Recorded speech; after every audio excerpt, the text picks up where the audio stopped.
Last క్లాస్లో psychology introduction గురించి మనం లెర్నింగ్ చేసాం. మరి ఈనాటి క్లాస్లో behavioural methods, very important topics of psychology. తప్పనిసరిగా 1 మార్క్ రావటానికి ఎక్కువ ఛాన్సెస్ అనేవి ఈ పాటలో మనకి ఇదవుతాయి. First of all, today we discuss about introspection behavior method.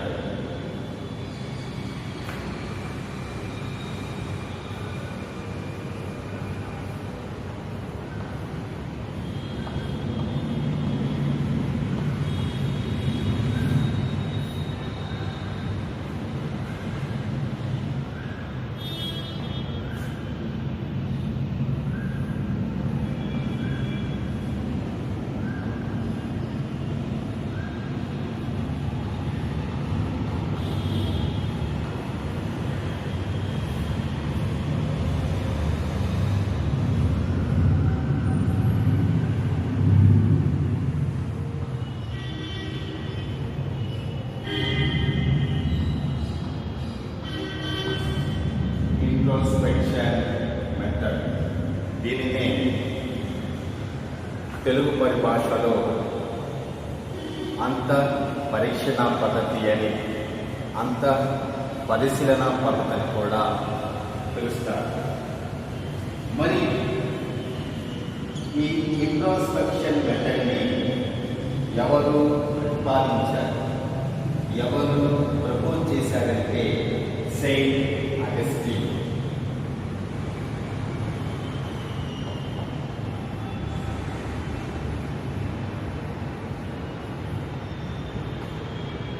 Propose చేసింది సెయింట్ అగస్టిన్ అయితే, ఈ ఇంట్రోస్పెక్షన్ మెథడ్ని డెవలప్ చేసింది ఎవరయ్యా అంటే Wilhelm Wundt and ఇష్నర్.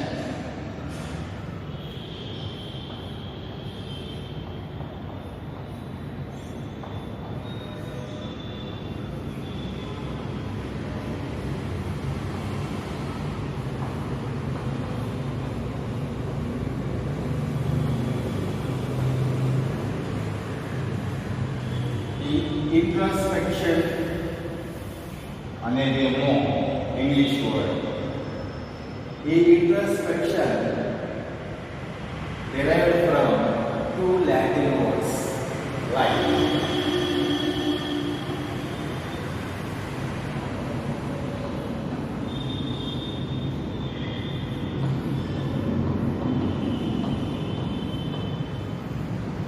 introspection derived from 2 Latin words like, first one intro and second one sphere.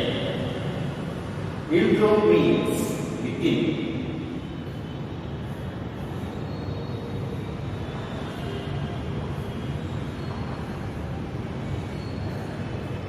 and sphere means inspection, like looking.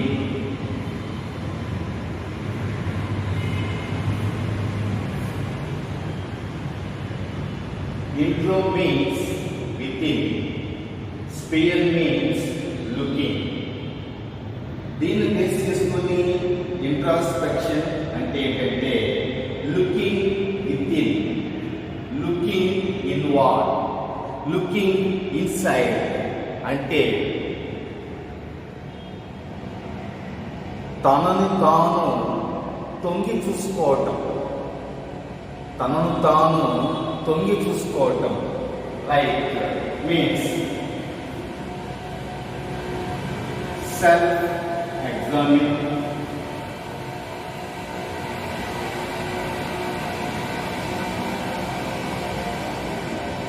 Self observation,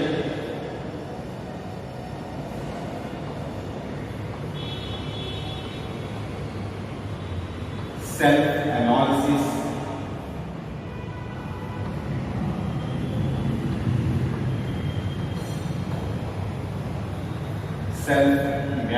evaluation.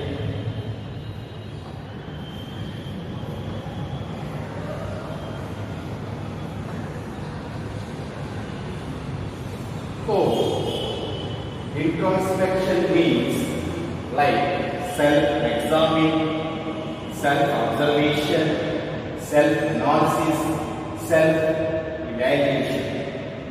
A person అయినా సరే తనను తాను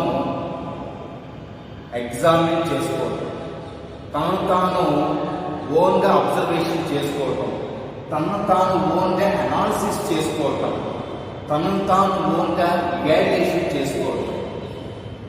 ఏం చేసుకోవాలి అంటే ఇన్నర్గా ఉన్నటువంటి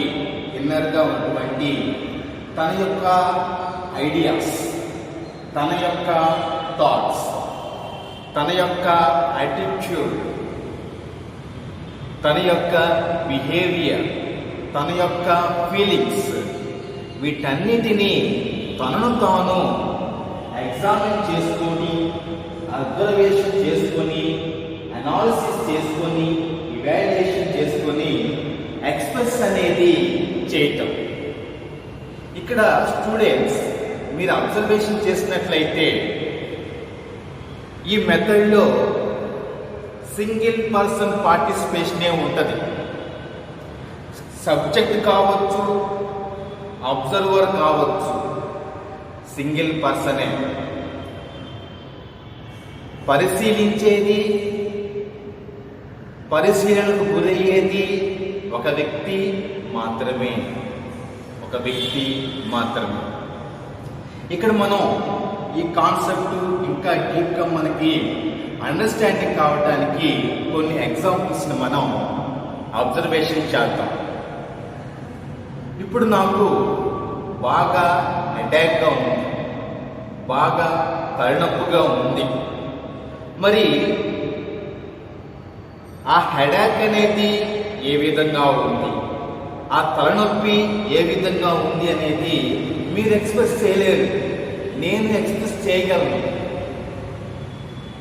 ఎవరైనా ఎలా ఉంది హెడేక్ అంటే చాలా హెవీగా ఉంది, చాలా సాడ్ని కలిగిస్తుంది అని నేను నా యొక్క భావాలని ఎక్స్ప్రెస్ చేయటం అనేది గమనిస్తాం. అలానే సమ్ ఎక్స్పర్సన్ కావచ్చు, రోడ్డు మీద బైక్ మీద వెళ్తున్నప్పుడు జస్ట్ యాక్సిడెంట్ మిస్ అయినప్పుడు అక్కడ ఉన్న వాళ్ళు ఆ సమ్ ఎక్స్పర్సన్ అడుగుతారు, ఏంటయ్యా ఎలా ఉంది అని. అప్పుడు తన ఫీలింగ్స్ని అతను షేర్ చేయటం చూస్తాం. చాలా ఫియర్గా ఉందండి, చాలా టెన్షన్గా ఉందని తన యొక్క ఫీలింగ్స్ని అతను ఎక్స్ప్రెస్ చేయటం అనేది గమనిస్తాం ఇక్కడ. అలానే బాగా హంగ్రీగా ఉంది, ఆకలిగా ఉంది ఉన్నప్పుడు ఆటోమేటిక్గా యాంగ్రీ ఉంటుంది. హంగ్రీ తీరటం లేదు కాబట్టి యాంగ్రీ ఉంటుంది. ఆ టైంలో వచ్చి బాగా హంగ్రీ అవుతుంది కదా, ఇప్పుడు నీకు ఎలా ఉంది అంటే ఏం చెబుతారు? ఎవరైనా యాంగ్రీగా ఉన్నానని చెబుతారు. ఎలా చెప్పగలిగాడు?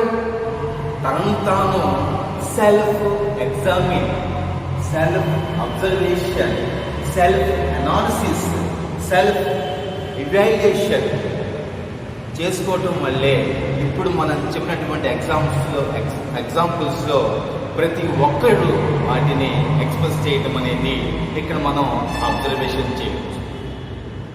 స్టూడెంట్స్, ఇది ఒక యాంగిల్. రెండవ యాంగిల్ని మనం గమనించి చూసినట్లయితే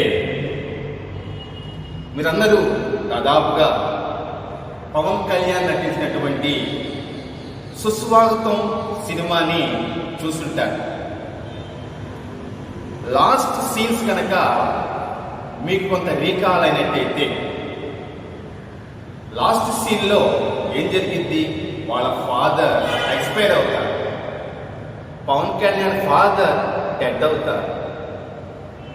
ఎప్పుడైతే పవన్ కళ్యాణ్ యొక్క ఫాదర్ డెడ్ అయ్యారో ఆ ఇన్సిడెంట్తో పవన్ కళ్యాణ్ ఏం చేస్తాడంటే తనను తాను తొంగి చూసుకుంటాడు, తనను తాను ఎగ్జామిన్ చేసుకుంటాడు, తనను తాను అబ్జర్వేషన్ చేసుకుంటాడు, తనను తాను అనాలిసిస్ చేసుకుంటాడు, తనను తాను ఇవాల్యుయేషన్ చేసుకుంటాడు. ఎలాగా అంటే స్టడీస్లో వెనకబడిపోయాను, జాబు చేయటం లేదు, అలానే ఈ రోజున ఫాదర్ కూడా ఎక్స్పైర్ అయ్యారు అని ఎగ్జామిన్ చేసుకుంటాడు, ఇవాల్యుయేషన్ చేసుకుంటాడు. వీటన్నిటికీ నేనే కారణం, నా బిహేవియర్ కారణం అని చెప్పి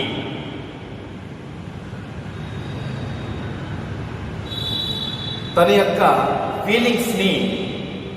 ఫీలింగ్స్ని లాస్ట్ సీన్స్లో సెంటెన్సెస్ ద్వారా తెలియచేస్తూ తన బిహేవియర్ని పవన్ కళ్యాణ్ చేంజ్ చేసుకోవటం అనేది మనం ఇక్కడ గమనించవచ్చు.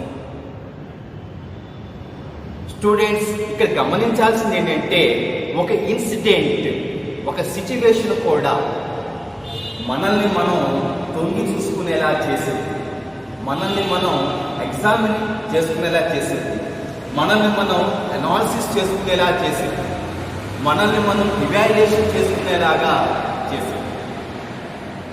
మరొక సినిమాని అబ్జర్వేషన్ చేద్దాం. ఇక్కడ బొమ్మరిల్లు సినిమాని మీరు అందరూ దాదాపుగా చూసుంటారు స్టూడెంట్స్.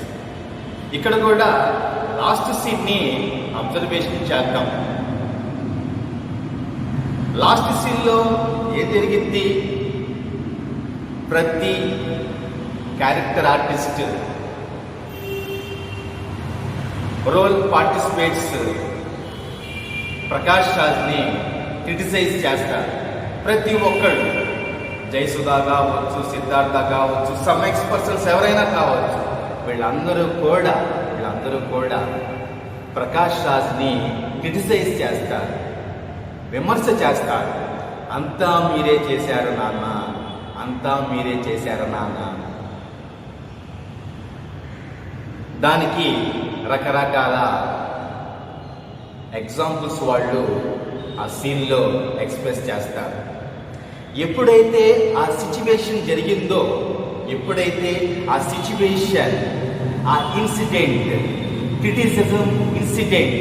క్రిటిసిజం సిచ్యువేషన్ జరిగిందో, అప్పుడు ప్రకాష్ రాజ్ తనను తాను సెల్ఫ్ ఎగ్జామిన్ చేసుకొని, ఇవాల్యుయేషన్ చేసుకొని, అనాలిసిస్ చేసుకొని, S real,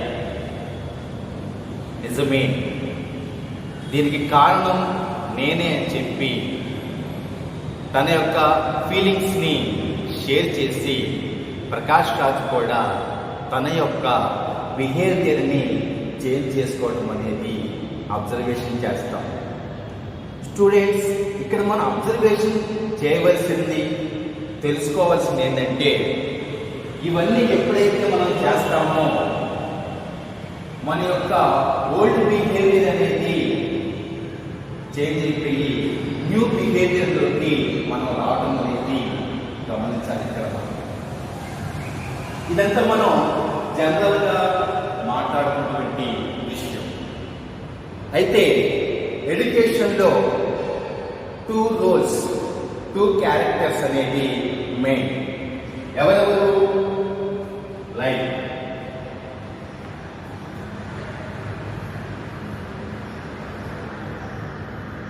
teacher and student. ఇక్కడ ఫస్ట్ మనం టీచర్ని తీసుకున్నట్లయితే, ఏ టీచర్ అయినా సరే తనను తాను తొంగి చూసుకున్నట్లయితే, టీచర్ సెల్ఫ్ ఎగ్జామిన్ చేసుకున్నట్లయితే, టీచర్ సెల్ఫ్ అబ్జర్వేషన్ చేసుకున్నట్లయితే, టీచర్ సెల్ఫ్ అనాలిసిస్ చేసుకున్నట్లయితే, టీచర్ సెల్ఫ్ ఎవాల్యుయేషన్ చేసినట్లయితే టీచర్ యొక్క బిహేవియర్ అనేది చేంజ్ అయిపోద్ది. అలానే టీచర్ యొక్క టీచింగ్ అనేది కూడా చేంజ్ అయింది. ఒకప్పుడు టీచర్ బిహేవియర్ కూడా బ్యాడ్గా ఉండొచ్చు, టీచర్ బిహేవియర్ కూడా వరస్ట్గా ఉండవచ్చు.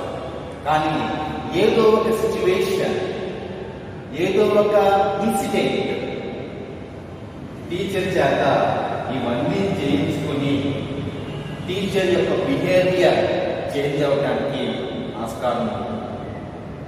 అండ్ సెకండ్ వన్, టీచర్ యొక్క టీచింగ్ కూడా చేంజ్ అవడానికి ఆస్కారం ఉంది.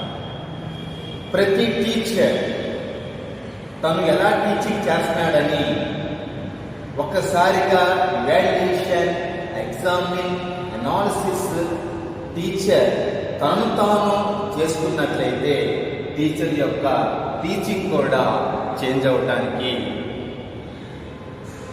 అవకాశం ఉంటుంది. And second one, student.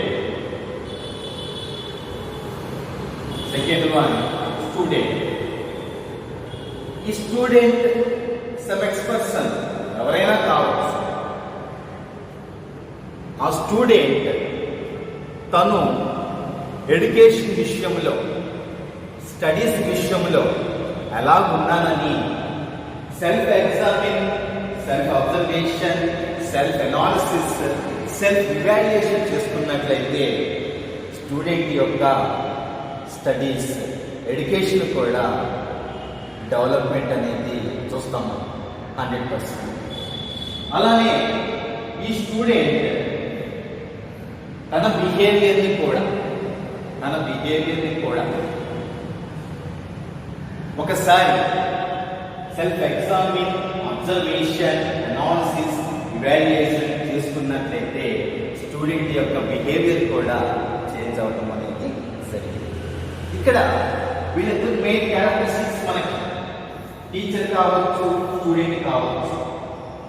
ఏదైనా సిచ్యువేషన్, ఏదైనా ఇన్సిడెంట్, ఏదైనా ఎక్స్పీరియన్స్ ఏం చేసిద్దంటే ఒక టీచర్నే కాదు, ఒక స్టూడెంట్నే కాదు, సమ్ ఎక్స్పర్సన్ ఎవరైనా కావచ్చు, ఒక్కసారిగా వాళ్ళని తొంగి చూసుకునేలా చేసింది. అంటే ఇవన్నీ జరుగుతాయి. అప్పుడు ఎవరి బిహేవియర్ అయినా ఆటోమేటిక్గా చేంజ్ అనేది అవుతుందన్నమాట. సో దీన్నే ఏ మెథడ్ పిలుస్తారంటే ఇంట్రోస్పెక్షన్ మెథడ్. మరి ఈ ఇంట్రోస్పెక్షన్ మెథడ్ వల్ల ఏమి యూజెస్ అనేవి ఉన్నాయి?